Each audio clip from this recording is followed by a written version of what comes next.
મારી ચેનલમાં આપનું સ્વાગત છે। આજે આપણે બનાવીશું ભરેલા મરચાં। મરચાં બનાવવા માટે મેં એક વાટકી ચણાનો લોટ લઈ લીધો છે। એને આ રીતે ધીમા તાપે શેકવાનો છે। ગેસની ફ્લેમ એકદમ ધીમી રાખવાની છે, જેથી કરીને લોટ દાઝે નહીં।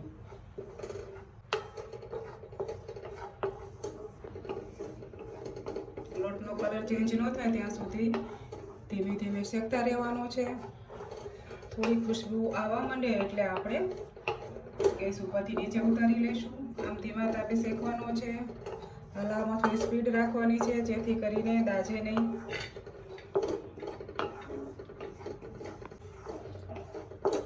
હવે લોટ શેકાઈ ગયો છે, કલર પણ ચેન્જ થઈ ગયો છે, સરસ ખુશ્બુ આવવા માંડી છે। હવે આપણે તેને નીચે ઉતારીને એક ચાળણીમાં ચાળી લેશું। અને ધીમે ધીમે ચાળી લેવાનો છે।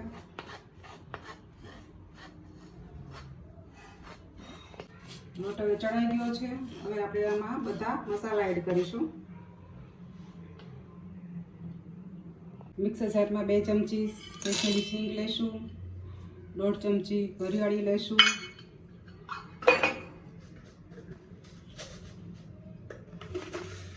1 ચમચી તલ લેશું। આને આપણે મિક્સરમાં ક્રશ કરી લેશું।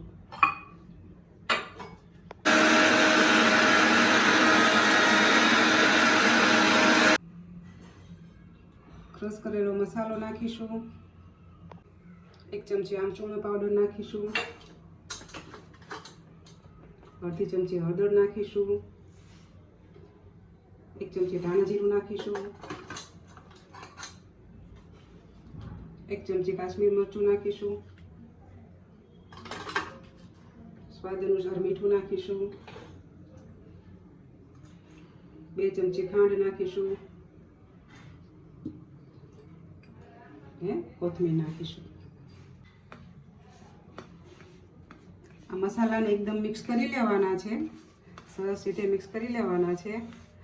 હવે આપણે એમાં 1 ચમચી તેલ નાખીશું।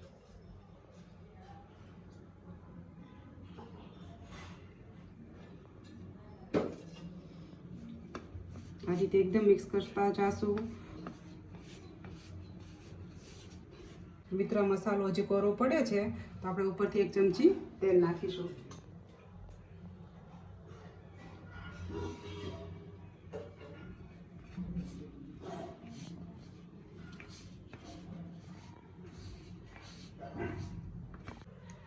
ઉપરથી અડધું લીંબુ નીચોવીશું। આપણે આગળ આમચૂરનો પાવડર લીધો છે એટલે અડધું લીંબુ નીચવી લઈશું। મેં 6 થી 7 મરચાં લીધા છે। આ મરચાંમાં વચ્ચેથી આ રીતે કાપો મૂકવાનો છે। કાપો મૂકીને અંદરથી જે આ સીડ હોય છે, વચ્ચે નસો હોય છે, એને કાઢી લેવાની છે। આ રીતે આપણે બધા મરચાંમાંથી આ રીતે નસો કાઢી લઈશું। એમાંથી મેં સીડ કાઢી લીધા છે। હવે એ મરચાંને આપણે આ રીતે ભરી લઈશું। આ રીતે ધીમે ધીમે પ્રેસ કરીને મરચાંને આ રીતે સરસ વ્યવસ્થિત રીતે ભરી દેવાના છે। છૂટા ના પડે એ રીતે ભરાઈ ગયા પછી આ રીતે આમ પ્રેસ કરી દેવાના છે। આપણે બધા મરચાંને આ રીતે ભરી લેશું।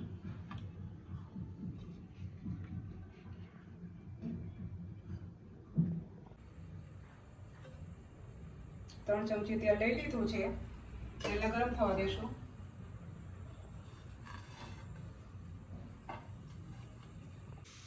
જીરું નાખ્યું છે, 1/2 ચમચી હિંગ નાખીશું। હવે આમાં આપણે બધા ભરેલા મરચાંઓને મૂકી દઈશું। ગેસની ફ્લેમ એકદમ ધીમી રાખવાની છે। બધા મરચાંને હવે આ રીતે ફેરવી લેવાના છે।